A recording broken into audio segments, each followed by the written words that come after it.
Programmes anytime. We love to hear from you, so email us. gbviews@gbnews.uk. Thanks for being part of the GB News family. My name is Andrew Doyle. Join me every Sunday evening at 7 p.m. for Free Speech Nation. This is a show where we address current affairs and news stories of the week with the help of two wonderful comedian panellists. I brought in comics because I want to give it a lighter edge, and also they work for less. See you there.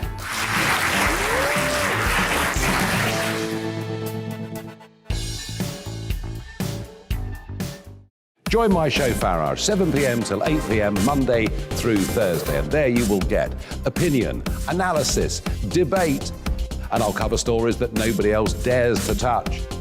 And then for the last 15 minutes, talking pints. We're over a drink. We have a civilised conversation with someone. We very often disagree, but we do it in a grown-up way. Come and join me on Farage.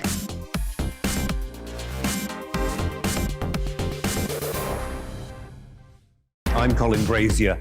I've reported from more than 70 countries around the world, covered wars from Afghanistan to Iraq, from Lebanon to the Balkans. I'm trying to bring that experience, that feel for events, to the studio. And something else, I'm ready to give an opinion. Today's stories with a spark. Brazier from 8 p.m. weekdays on GB News.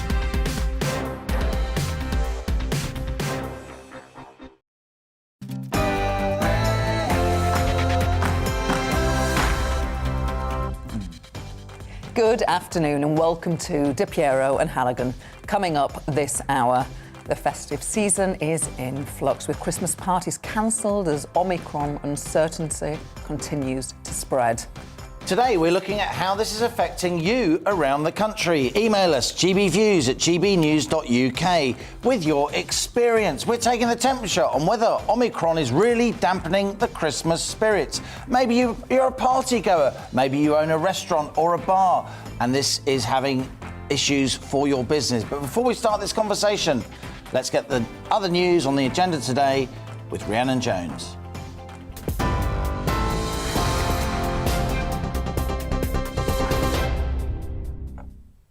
I'm Rhiannon Jones. This is your news at 2 o'clock. A new COVID antibody treatment has been approved for use in the UK. Clinical trials found Xevudy cut hospital admissions and deaths by 79% in those at risk of developing severe disease. GlaxoSmithKline says it works against the new Omicron variant. The government has also secured 114 million jabs for potential booster campaigns over the next 2 years. Professor of Experimental Immunology Kingston Mills says they should help in the fight against the new variant. We do know that boosting did enhance not only the antibody response to the original Wuhan strain, but also the Delta strain and the Alpha strain that preceded it. So there's a good chance it will at least give some protection. So I think there's a strong case to be made for boosting now with what's available. Scientists believe they found the trigger that causes rare blood clots after the Oxford-AstraZeneca vaccine. An international team from Cardiff and the US thinks it now understands how the vaccine can sometimes cause a chain reaction in the immune system. It's hoped the findings will help prevent and treat blood clots in future. A man has been charged in connection with the death of a 16-year-old girl in South Lanarkshire. Amber Gibson was reported missing on Friday when she didn't return to her home in Hamilton. Her body was found in a park on Sunday. The 19-year-old will appear at Hamilton Sheriff Court on Friday. More than 100 military personnel are being sent to Aberdeenshire to help people affected by Storm Arwen. The government has confirmed that nearly 20,000 homes are still without power a week after the storm hit the UK. The military will check on the welfare of those struggling without electricity. Power companies say some people may have to wait until Saturday for services to be restored. The Mail on Sunday has lost its Court of Appeal challenge against the Duchess of Sussex. A warning: the video we're about to show contains flashing images. The appeal win comes after the paper published a personal letter from Meghan Markle to her estranged father. In a statement, she said that the invasion of privacy is a daily fail and that her victory again cements that the paper broke the law. France has accused Boris Johnson of starting the row over migrants. President Emmanuel Macron reportedly described the Prime Minister as a clown and a knucklehead as tensions ran high over the crisis in the Channel. Senior government sources say despite the comments, Mr Johnson continues to be a staunch advocate of the UK-France relationship. French politician Bruno Bonnell told GB News the Prime Minister has only himself to blame for the international spat. Publicizing a negotiation letter that should be underground and that should really remain behind curtains before we have an agreement was not something really nice to do, and not really smart, by the way, to do. So I think that in terms of rudeness, I would say that at this stage of the tension, I wouldn't point one or the other. I would just say that people are protecting their own interest. Here we are with 27 totally unnecessary deaths. All Frontex can do is send one aeroplane. All the French president can do is sling insults at the Prime Minister. This is just really, really ridiculous. We should be trying to solve the problem, not insult each other. The Ministry of Defence has set a new target for female recruits, aiming to more than double the number by 2030. It follows a landmark inquiry into the treatment of women in the armed services. It found that 64% of veterans and 58% of those still serving experienced bullying, harassment and discrimination during their careers. The government says the inquiry showed that the MOD has failed women on too many occasions. Forces Employment Charity CEO Alistair Halligan says gender diversity needs to be considered. It absolutely makes sense that there is a push more to recruit more female, get more female recruits in with all the skills that they bring. I mean, there's been various reviews recently about the way that, diversity and various other issues are tackled. And I think the three services, all of them, are taking this pretty seriously right now to make sure that it is a great place for female recruits to have a long and lasting and fulfilling career. Christmas shoppers are being warned against relying on positive reviews for their purchases. The National Trading Standards says there's been a rise in criminals writing fake reviews to sell poor products. Government figures show they potentially influence £23 billion of UK consumer spending every year. The Competition and Markets Authority has launched a formal investigation into Amazon and Google over concerns they're not doing enough to combat fake reviews. You're right up to date. I'll bring you the latest headlines in half an hour, but for now it's back to Piero and Halligan.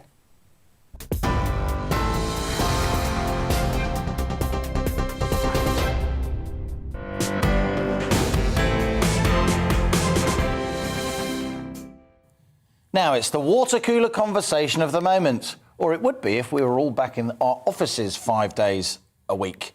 Christmas parties, nativities, celebrations, all of these are in question with, you've guessed it, a lot of differing advice from the government and health officials.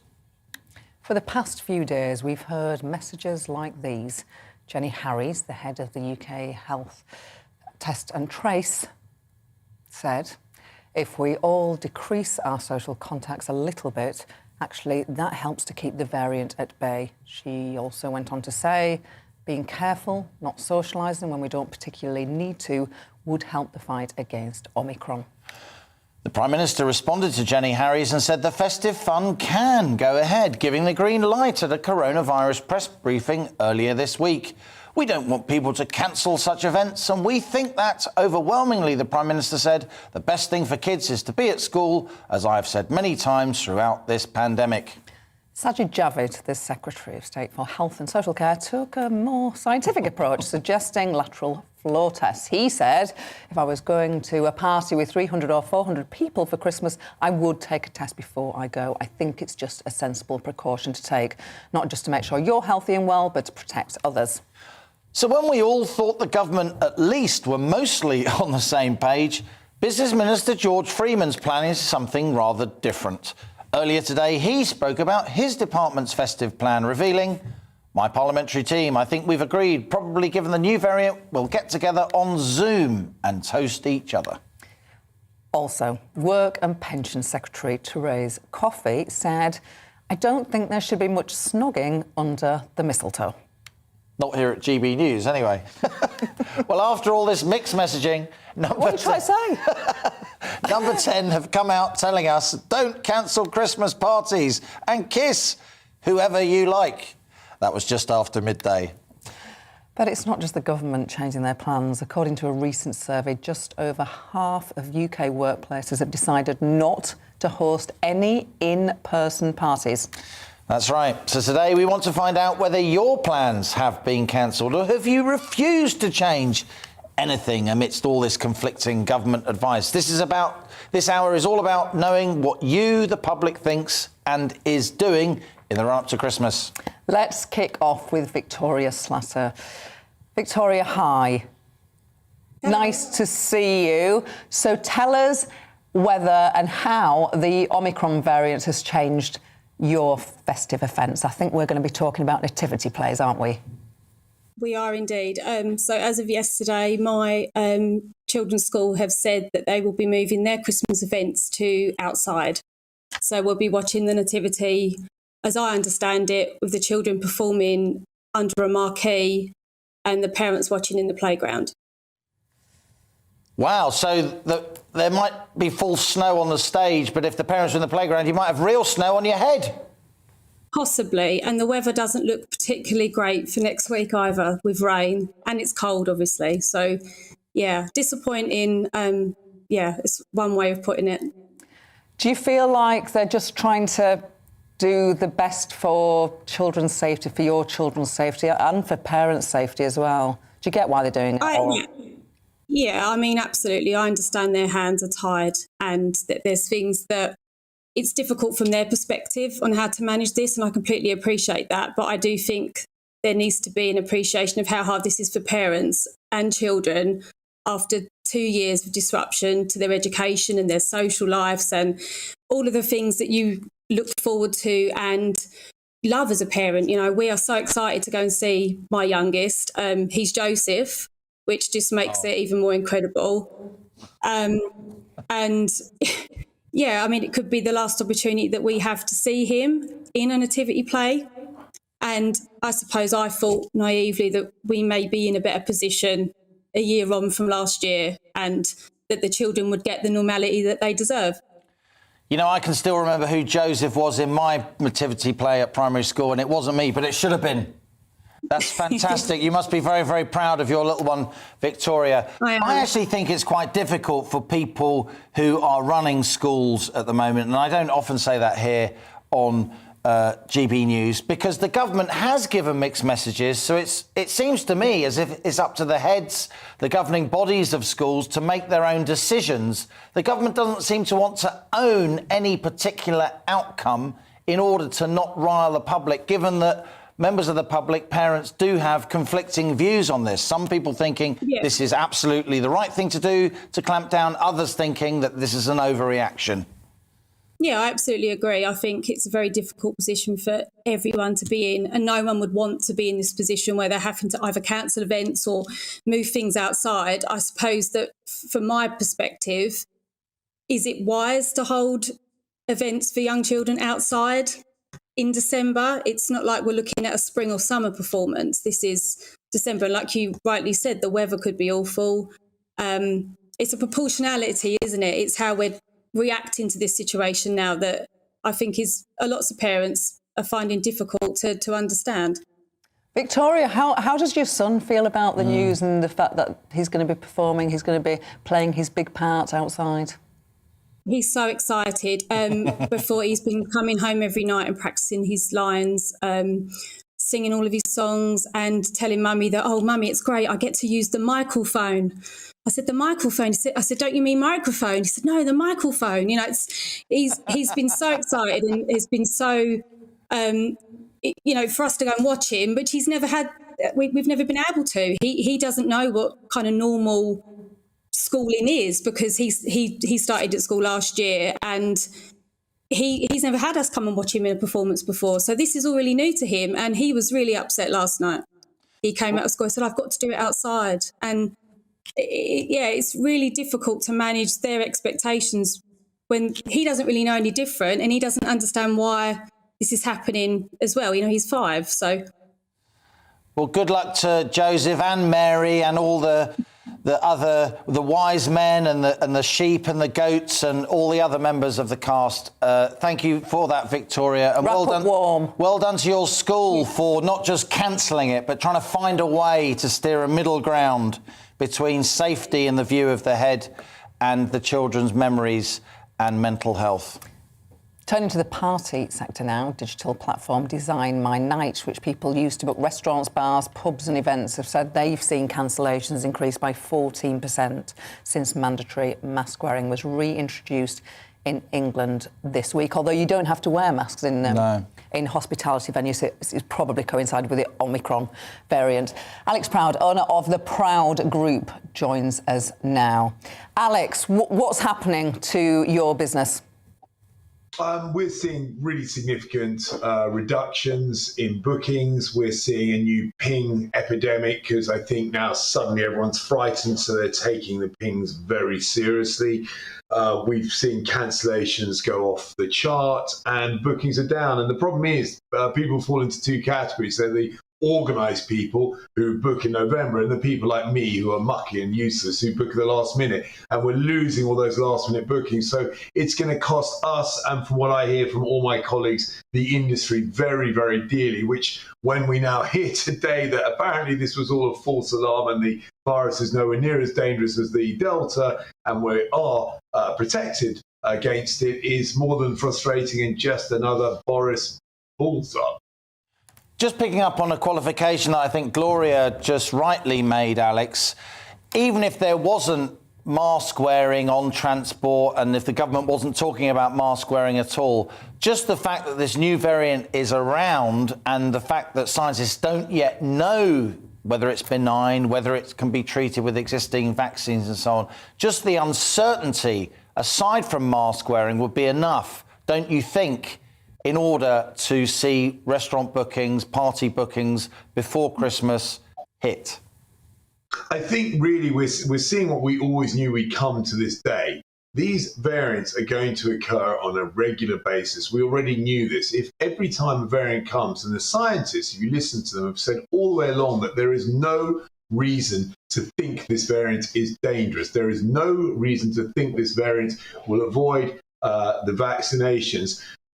If we all suddenly jump and panic and assume the worst every time a variant occurs, we're just going to end up in a reoccurring nightmare. At some stage, we need to grow up, accept that COVID is a reality, like flu is a reality, like cancer is a reality, like road deaths are a reality, like the odd plane falls out of the sky. It's really unfortunate. But we can't stop life every single time a variant occurs, and we can't all jump out of our seats because Boris wants to make damn sure his backside is protected against press coming at him saying he did nothing. He didn't do this because he was worried. He did this because he was worried about his reputation, which is somewhat bizarre when apparently he was partying with 50 other people when the rest of us were locked down and going bankrupt last December. The hypocrisy levels here seem to be somewhat off the scale.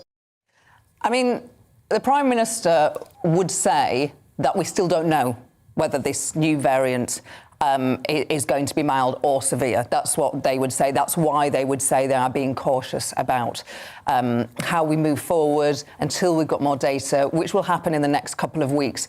Do you get that he has to do that? No, I think that's ridiculous because we don't know a whole load of information about tomorrow. The nature of life is it's full of risk. You two could get run over by a bus outside. You can't operate life. You can't operate society. You certainly can't operate the economy based on not knowing what tomorrow holds. We have to make educated guesses. The scientists have said, even the government scientists have made it clear all the way along, the sentence they keep using is there is no reason to think this will be worse than any other variant or avoid the vaccinations. Now, if they were all saying there is a reason, a solid reason to think that something very ominous happened, I would be going, fair enough. I still don't agree with it because I think it's crazy to shut society and spend 300 billion quid on what we've done. But I would understand it and have some respect for it. But as the scientists have not said that, and if you read, I've read very carefully, I haven't found a single scientist who hasn't agreed there is no reason to believe this is going to be a disaster. We don't know, but we don't think there is a reason. And to my mind, that's crazy. Alex, just briefly, what has the doubt that's come across many consumers' minds over the last week since we learnt about Omicron, what's that done to your business? To what extent were you relying on a pre-Christmas boost in sales, as so much of the hospitality industry has been relying after a pretty tough 18 months? It's made a huge. I think restaurants will suffer particularly badly because people book restaurants, so it's a premeditated decision.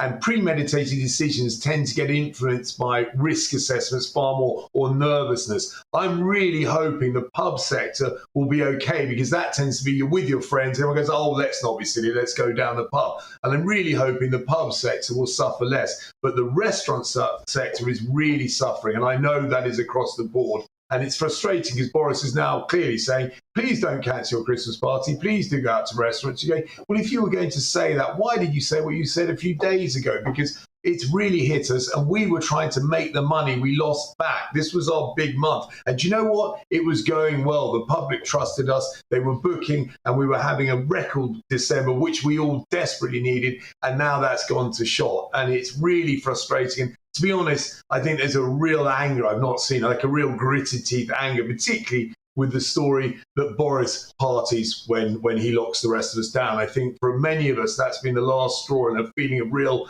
white-faced anger at the hypocrisy and the wrongness and the cack-handedness of all of this, as usual. Of course, Downing Street denies any wrongdoing related to that lockdown party. Alex, you're a busy guy. We always appreciate hearing your views here on GB News. Thank you for your time. Alex, proud owner of the Proud Group. Really tough. Another company affected by cancellations but also no-shows is restaurant group Gusto Italian. Last month they saw 1,000 no-shows across their 12 restaurants. Our North West of England reporter Bradley Harris is at a restaurant in Manchester. Bradley. December is a busy month for the hospitality industry, with many people booking Christmas parties, booking tables to meet family and friends over the festive period. But industry leaders, people who own pubs, bars and restaurants, have been calling for people to keep their bookings. Some places, like this restaurant that I'm in now, have seen high volumes of people cancelling bookings, and actually some people not showing up altogether. This is all around the fear of this new Omicron variant. Of course, there are other reasons that people cancel too, but certainly people are having concerns over their safety. Of course, the government is still trying to work out how much of an impact this variant will have on people's lives. But with me now, I've got Antonia, who's the brand sales manager at Gusto Italian. Thanks so much for joining us on GB News.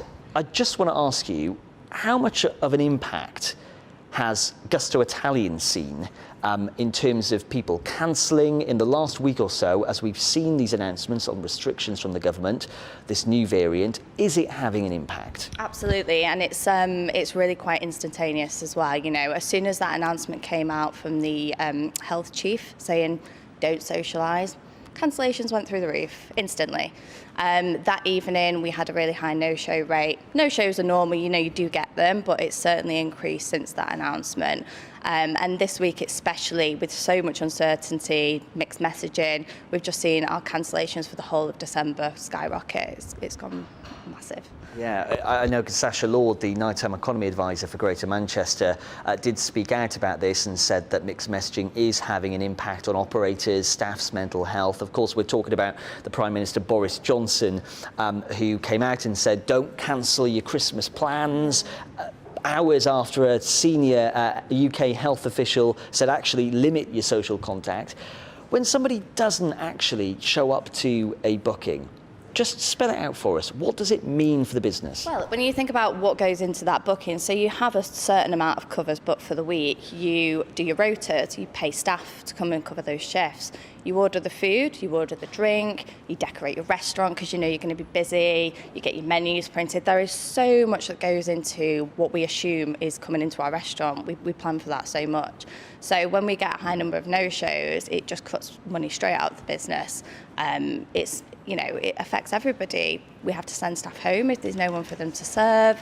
the hours get reduced. We just can't plan. We can't plan anything. And especially at the moment when we've had such an awful year, we've been open and closed. We just can't operate like this. It's not sustainable for us and for any hospitality operator. Well, it has certainly been a turbulent time for the hospitality industry. Good to chat to you. That's Antonia, the brand sales manager at Gusto Italian. It's interesting, isn't it, how people are starting to see the impact from something like a new variant. Of course, like I say, there are other reasons why people cancel bookings, why they don't show up, but certainly there is an impact from this new variant. It'll be interesting to see how much of an impact it will make in the next few weeks. Thanks to Bradley Harris there in Manchester, and also to his guest, Antonia Lallement, the brand sales manager at Gusto Italian. Lots of you watching are already getting involved in this conversation. That's how we like it. Helen says, I have a 6-year-old, and this is going to be the second year running that I'm not going to be able to watch her nativity play. It's very sad, because we'll never get these moments back. And Claire emailed us to say, I'm a mother of 3 and have just learned that my 5-year-old daughter's Christmas school disco has been cancelled. I respect the fact that COVID-19 precautions are necessary, but cancelling important events will have a profound impact on the well-being of very young children, many of whom have only just started school. We're assuming the nativity play and other events will be scrapped as well. This will ruin my daughter's first Christmas in primary school. Keep your views coming in. Tell us whether the Omicron variant and mixed messaging from the government has changed your plans this Christmas. Email gbviews@gbnews.uk. Lots more of your views during the rest of the show. And up next, if your office party is still going ahead, are you anxious about going? Well, after the break, our next guest will have some tips on things to help keep the virus at bay and to keep you and your friends safe. Before that, it's the weather. It's time to remind ourselves there's always another winter. Canary Islands sponsors the weather. Hello again. It is cold out there today, but that strong wind that we had yesterday is gradually easing down, and for most, there's quite a bit of sunshine around as well. Here's the bigger picture. This little bump in the isobar's a ridge of high pressure, bringing most a fine day today, but this weather front will bring some wet weather tonight, and there are these little features that have been pushing down from the north. One brought some sleet and snow to parts of Wales and southwest England earlier on. That's clearing away. We do still have showers, though, just bumping into the east coast of England, particularly for Norfolk there, chiefly of rain. Elsewhere, most places fine and bright, sunny spells. The cloud increasing there for Northern Ireland and Scotland, so the sunshine turning hazy. It is chilly, temperatures below average for the time of year, but at least that wind is easing. Still a cold wind blowing those showers into the east coast through this evening. And then that next weather system bringing wet weather with some snow as it hits the colder air across Scotland for a time, and perhaps also for a time over parts of northern England, maybe even into the Midlands. A little bit of sleet and snow is possible. But although it'll turn quite cold this evening, that weather system will also introduce milder air, so temperatures will rise through the night. Still perhaps a little bit of snow across East Anglia and the southeast if you're up early enough on Friday morning, but that will quickly turn back to rain before the rain clears away. More rain then coming into the southwest later on tomorrow, but for, again, the bulk of the UK, it's dry. Quite a drab day across the south, lots of cloud here, but some sunny spells further north, but there will be some showers coming into western Scotland. Those showers of rain at low levels, but turning to snow over the hills. We could see a bit more rain pushing into Wales and perhaps a bit further north, maybe into the Midlands during Friday evening, and that leads into a mixed picture through the weekend. Going to stay on the cold side through the weekend. Some sunshine, but plenty of showers on Saturday. Sunny for many on Sunday, but still some showers along the east coast. Canary Islands sponsors the weather. You're watching GB News live across the UK and the world on our digital stream. GB News is Britain's news channel. We are the UK's home of discussion and debate from all perspectives. We are here for you. Don't forget to join our YouTube community by clicking on that subscribe button. And if you want the GB News app, you can click and catch up on programmes anytime. We love to hear from you, so email us. gbviews@gbnews.uk. Thanks for being part of the GB News family. My name is Andrew Doyle. Join me every Sunday evening at 7 p.m. for Free Speech Nation. This is a show where we address current affairs and news stories of the week with the help of two wonderful comedian panellists. I brought in comics because I want to give it a lighter edge, and also they work for less. See you there.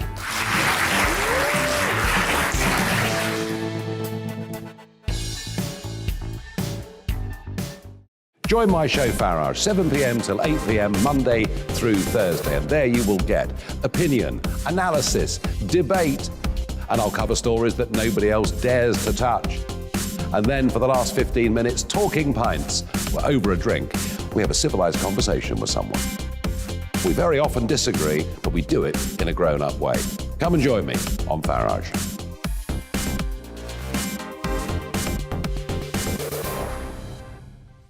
I'm Colin Brazier. I've reported from more than 70 countries around the world, covered wars from Afghanistan to Iraq, from Lebanon to the Balkans. I'm trying to bring that experience, that feel for events, to the studio. And something else. I'm ready to give an opinion. Today's stories with a spark. Brazier from 8 p.m. weekdays on GB News.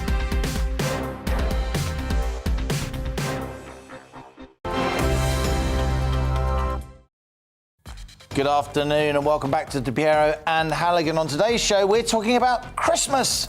There's a lot of confusion about whether Christmas parties should or should not go ahead. Remember to send us your thoughts.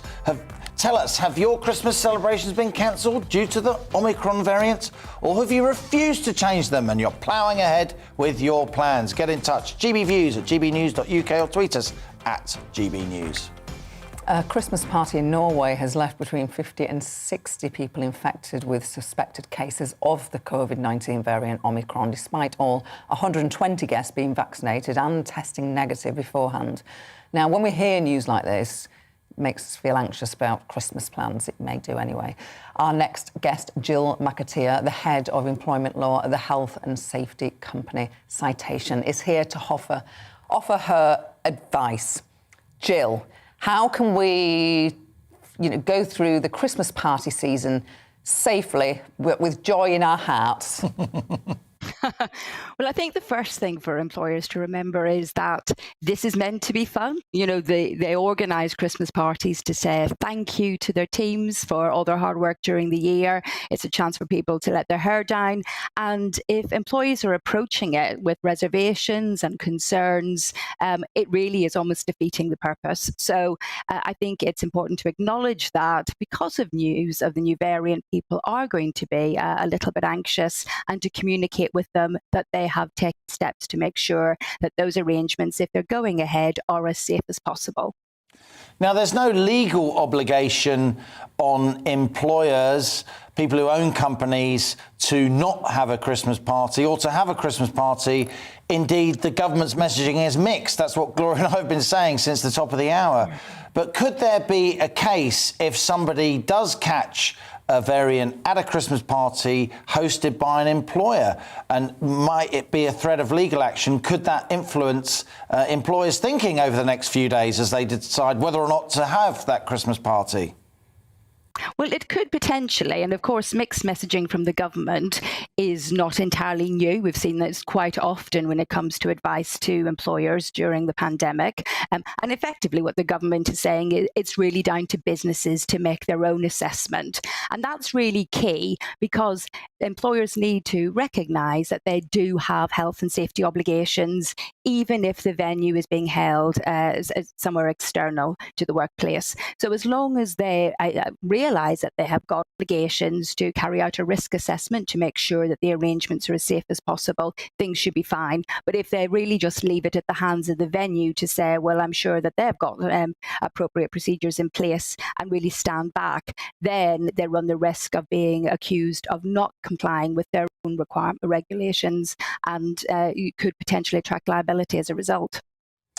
If bosses do cancel Christmas parties for reasons of safety, but actually they'll also save quite a lot of money if they do cancel it, wouldn't it be a nice gesture to their workers to reward them in some other way? And do you have any ideas and recommendations for how bosses can say thank you to their workers in a different way if they're cancelling that party? Well, yes, and I think that is something that's very important to remember, that it is about saying thank you, and that whilst it's fun and, you know, most people love a Christmas party, to get true engagement from employees, it's good to show recognition and appreciation throughout the year. Don't just save it for Christmas. So I think actually managing your employees in a way in which you are recognising their hard work and appreciating and letting them know how valued they are to the business, and putting a focus on their well-being throughout the year is really the cornerstone of that. But if it comes to just simply what do you do if you're having to break the news that the party's being cancelled, I would say potentially consider postponing it. You know, a lot of businesses that we've spoken to are actually looking to do that. Many, of course, are still happy to press on ahead, and their employees are very pleased to press on ahead. But alternatively, a postponement to the spring, or indeed even the summer, is potentially something which could be looked at.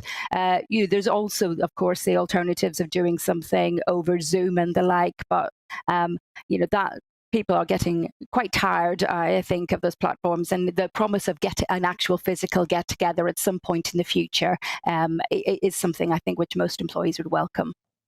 Thanks for those thoughts, Jill. Jill McAteer, the Head of Employment Law at the Health and Safety Company. Citation. Couple more of your views now. Marianne says, my 3-year-old grandson is a wise man in his nursery nativity. I don't think he will care if it's inside or outside. He's just so excited about taking part. Bless him. Linda says, if you're looking to spend time with elderly parents over Christmas, what's more important, the Christmas party or keeping your family safe? That's on my mind. Keep your views coming. Email gbviews@gbnews.uk. Lots more after the break, including an interview with a company director who's planning to take staff on a mini break to the Canary Islands for Christmas. Let's go work there. Well, is that at GB News? Is that happening? Time again now for your news with Rhiannon Jones.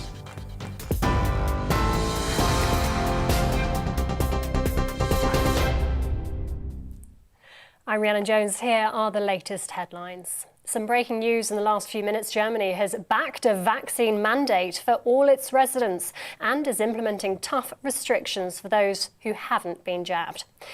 In the UK, meanwhile, a new COVID antibody treatment has been approved for use after clinical trials found Xevudy cut hospital admissions and deaths by 79%. The government has also secured 114 million jabs for potential booster campaigns over the next 2 years. More than 100 military personnel are being deployed to Aberdeenshire to help people affected by Storm Arwen. The government has confirmed that nearly 20,000 homes are still without power a week after the storm hit. Power companies say some people may have to wait until Saturday for services to be restored. The Mail on Sunday has lost its Court of Appeal challenge against the Duchess of Sussex. That's after the paper published a personal letter from Meghan Markle to her estranged father. In a statement, she said that the invasion of privacy is a daily fail and that her victory again cements that the paper broke the law. The Ministry of Defence has set a new target for female recruits, aiming to more than double the number by 2030. It follows a landmark inquiry into the treatment of women in the armed services. It found that 64% of veterans and 58% of those still serving experienced bullying, harassment and discrimination during their careers. I'll have a full update for you on today's main stories at the top of the hour. See you then.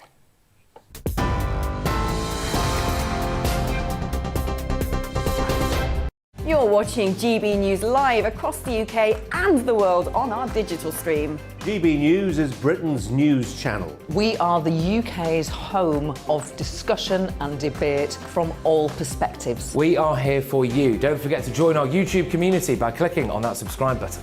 And if you want the GB News app, you can click and catch up on programmes anytime. We love to hear from you, so email us. gbviews@gbnews.uk. Thanks for being part of the GB News family. My name is Andrew Doyle. Join me every Sunday evening at 7 p.m. for Free Speech Nation. This is a show where we address current affairs and news stories of the week with the help of two wonderful comedian panellists. I brought in comics because I want to give it a lighter edge, and also they work for less. See you there.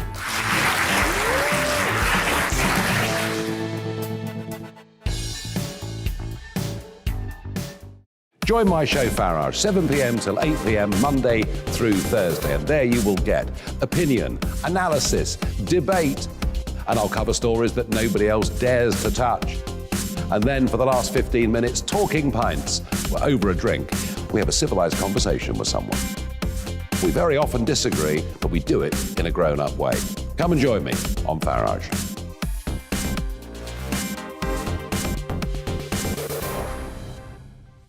I'm Colin Brazier.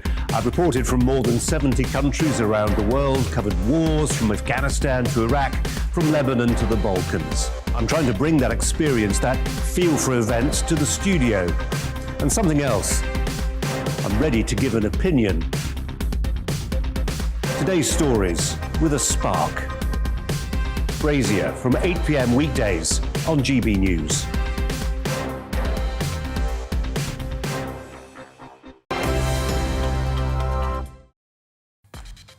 Good afternoon and welcome to Piero and Halligan. Today's show, we're talking about Christmas, as more than half of office parties have reportedly been cancelled due to Omicron.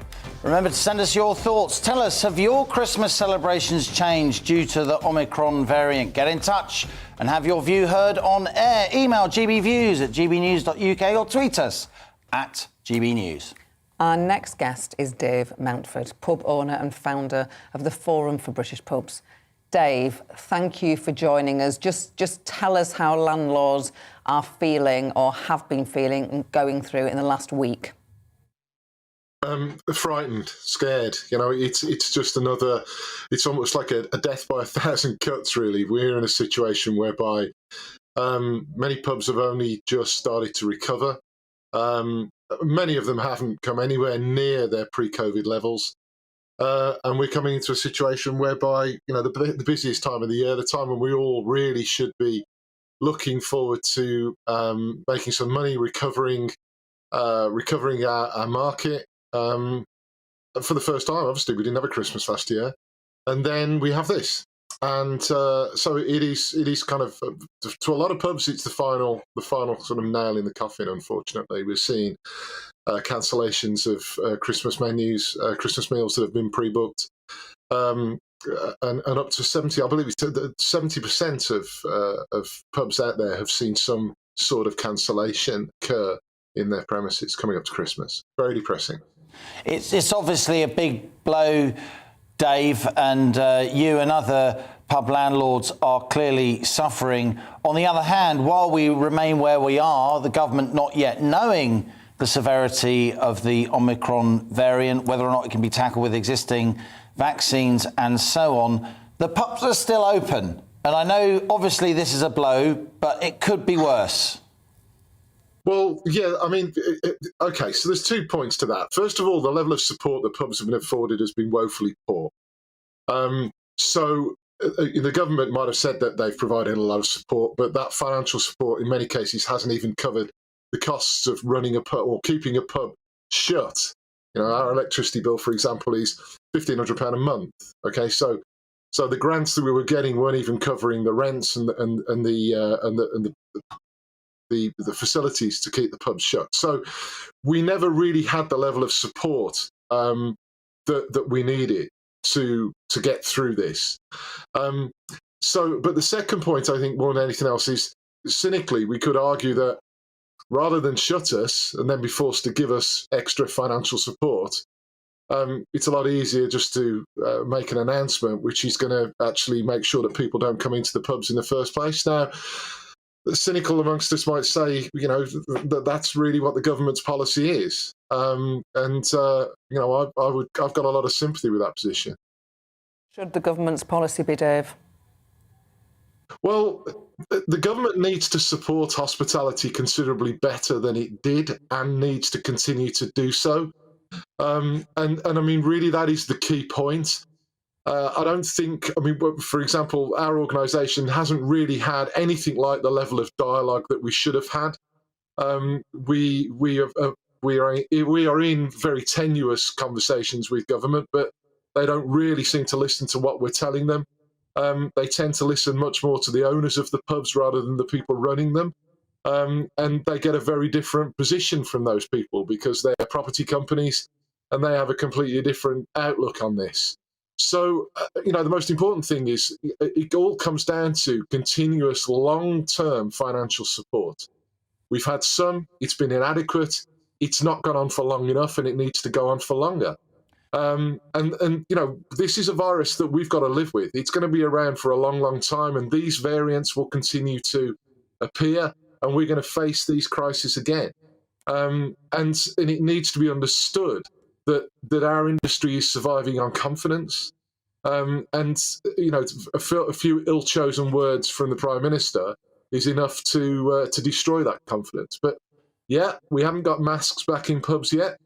I would argue we don't need them. I would say that pubs are probably, and they were at the start, and they remain some of the safest places to congregate. Most pubs have continued to put in place the basic, more than basic, the cautionary issues that we've had to adhere to from the start. We've continued to do that. So it's not been as bad as it could have been, and certainly we're still open.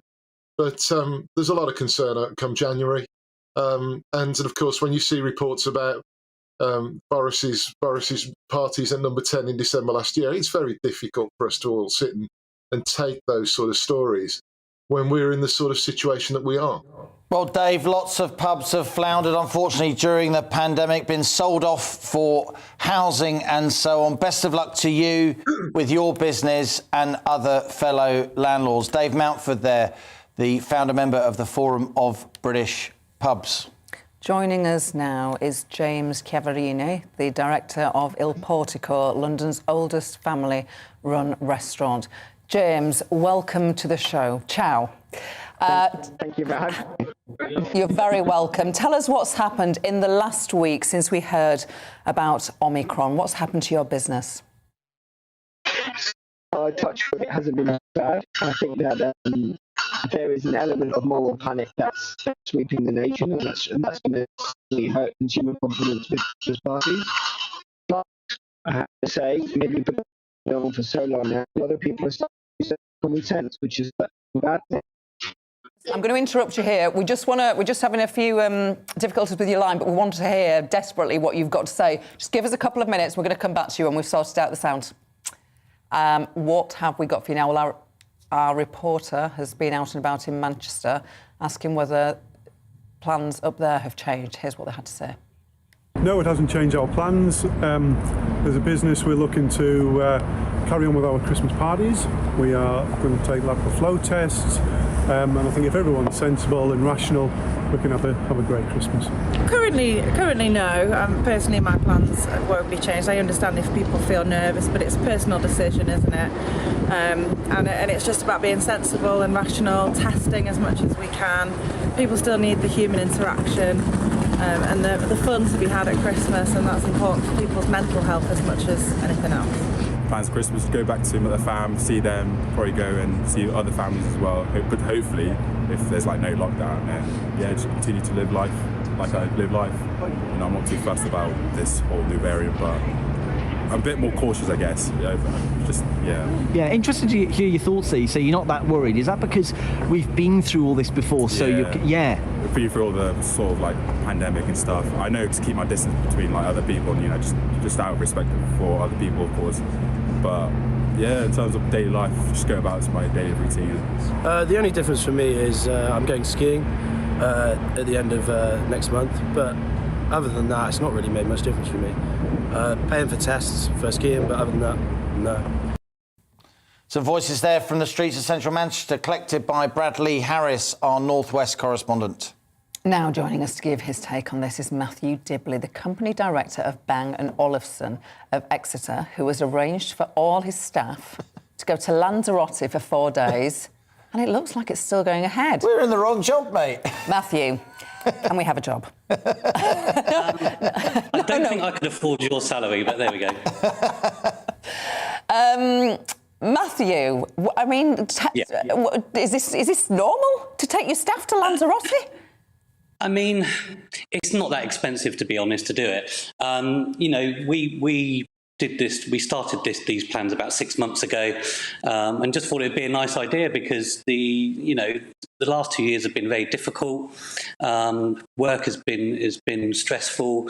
Our staff have worked a lot more hours than they've been paid to keep on top of it. So we thought, as a treat, and as a responsible company as well, because we've looked into the health side of it and the risk side of it, we thought it'd be a nice idea to send everybody to the Canary Islands. Yeah. I believe you're a party of 6, James. You must all get on pretty well if you're going to go on holiday together. I hope you do. It's not that many. I mean, yeah, we're a close company, and a local company, and so yeah, we all get on. So it'd be good. Are you worried about the variant causing you to have to cancel the trip, or are you pretty confident and pretty determined that you are going to Lanzarote? I'm a responsible person as a business owner, so I am concerned about it. And if it means that we would have to cancel, then we will. But it doesn't look like we will need to do that. We've already booked our PCR tests for day 2 when we get back. So yeah, I think everybody's looking for. Will boost everybody's morale, and I think, with the infection rate in the Canary Islands at the moment, it's a safer place to take our staff.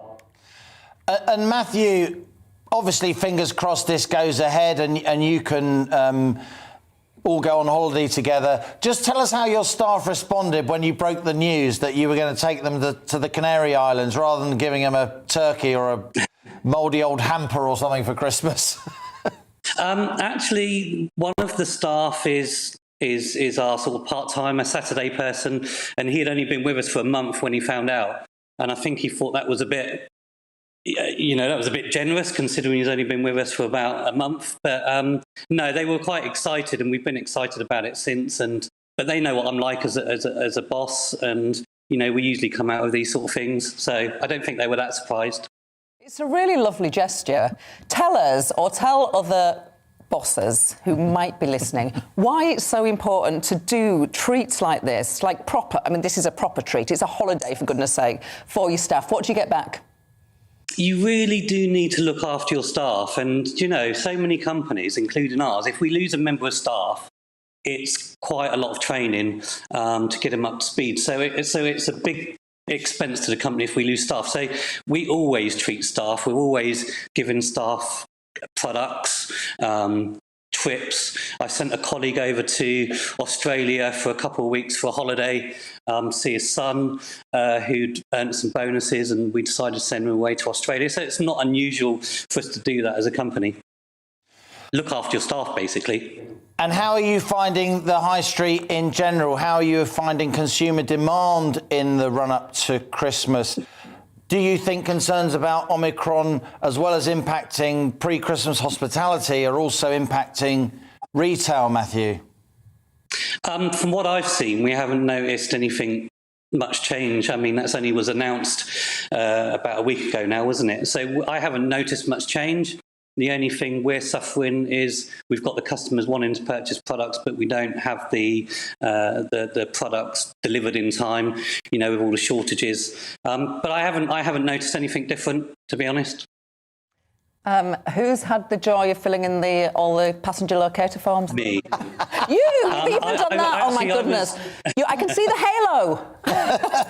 I mean, I was I was in the Canaries a couple of months ago, and it is a bit of a pain, the forms you have to fill out, but it's necessary, so I'm used to it. Well, you very guys interesting. Can come along if you want. Just ping over those tickets, and we'll see you in Lanzarote. Matthew Dibley there, the owner of Bang & Olufsen Exeter. Good on you. Good on you. God. We're now joined... Putting other bosses to shame. We're now joined by Leon Spencer, a father from Rochdale who can't attend his son's nativity play for a 2nd year running. Hi there. How are you feeling? Tell us what you said. Yes, we can hear you perfectly. How are you feeling? You can't attend your son's nativity play for the 2nd year running. Tell us about it. Yeah, I'm not good, yeah, it's obviously we got the email saying that I couldn't attend Freddie's nativity play, but this is obviously the 2nd year running now. but we can all stand outside the gates, but can't go. So it's just obviously not good, but we can stand outside the gates together, unmasked. But then when we get on the school grounds, we've got to be masked. So why can't we stand inside masked? Mums and dads, of course, know that things like little ones' first nativity plays, second nativity plays, these are all rites of passage. These are things that are precious to children and parents. How do you feel, Leon, that this isn't going to happen for you as a father, as a member of the audience live? Do you think the school's made the right move under the circumstances, or do you think the school's overreacting? Yeah, I think the school's overreacting, especially because they don't outside the school gates. They can see us all queued up together, and then obviously some people can go with masks or unmasks on the school grounds, but you can't go and stand or even social distance in the big hall where they have the nativity play. I just don't get it. It's crazy. It's like, obviously my son Freddie is like heartbroken that we can't be there, but other schools where they can, it's just, I just don't get it. It's just, I think they're overreacting to it big time, especially now. I mean, I understand from last year when it was major cases, but cases have dropped this year and it's just, we still can't go. Well, Leon, I'm afraid we've got to move on now for time reasons, but good to hear from you, and I hope the school films it so at least you can have a look at what your little one's up to. Leon Spencer there, father from Rochdale. Let's finish with some more of your views on your Christmas plans. Margaret says, we are not affected by the Christmas changes. We will have a lovely day with our daughter and her husband and grandchildren as usual. Alan says, very easy to criticise the government on this, but what if they do nothing and it turns out bad and many people have died? Adrian says, if you work with your colleagues, what difference is it going to have by having a party or other gathering that involves your colleagues? At the end of the day, you are having regular meetings, lunch breaks, etc. Tim says, I've had nearly 2 years of not getting together with colleagues. Complete overkill and so detrimental to staff, morale destroying. You've been voting in our poll throughout our show, and 95% have said no to has Omicron changed your Christmas plans. Just 5% have said yes. That's all we've got time for today here on Gloria and Liam. You've been watching here, us on GB News. Up next, it's The Briefing with Darren McCaffrey. But before that, we will leave you with your weather. It's time to remind ourselves there's always another winter. Canary Islands sponsors the weather. Hello again. It is cold out there today, but that strong wind that we had yesterday is gradually easing down, and for most, there's quite a bit of sunshine around as well.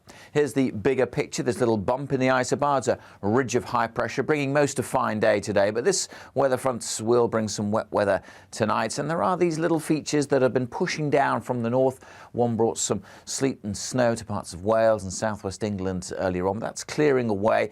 We do still have showers, though, just bumping into the east coast of England, particularly for Norfolk there, chiefly of rain. Elsewhere, most places fine and bright, sunny spells. The cloud increasing there for Northern Ireland and Scotland, so the sunshine turning hazy. It is chilly, temperatures below average for the time of year, but at least that wind is easing. Still a cold wind blowing those showers into the east coast through this evening, and then that next weather system bringing wet weather with some snow as it hits the colder air across Scotland for a time, and perhaps also for a time over parts of northern England, maybe even into the Midlands. A little bit of sleet and snow is possible, but although it'll turn quite cold this evening, that weather system will also introduce milder air, so temperatures will rise through the night. Still perhaps a little bit of snow across East Anglia and the southeast if you're up early enough on Friday morning, but that will quickly turn back to rain before the rain clears away. More rain then coming into the southwest later on tomorrow, but for, again, the bulk of the UK, it's dry. Quite a drab day across the south, lots of clouds,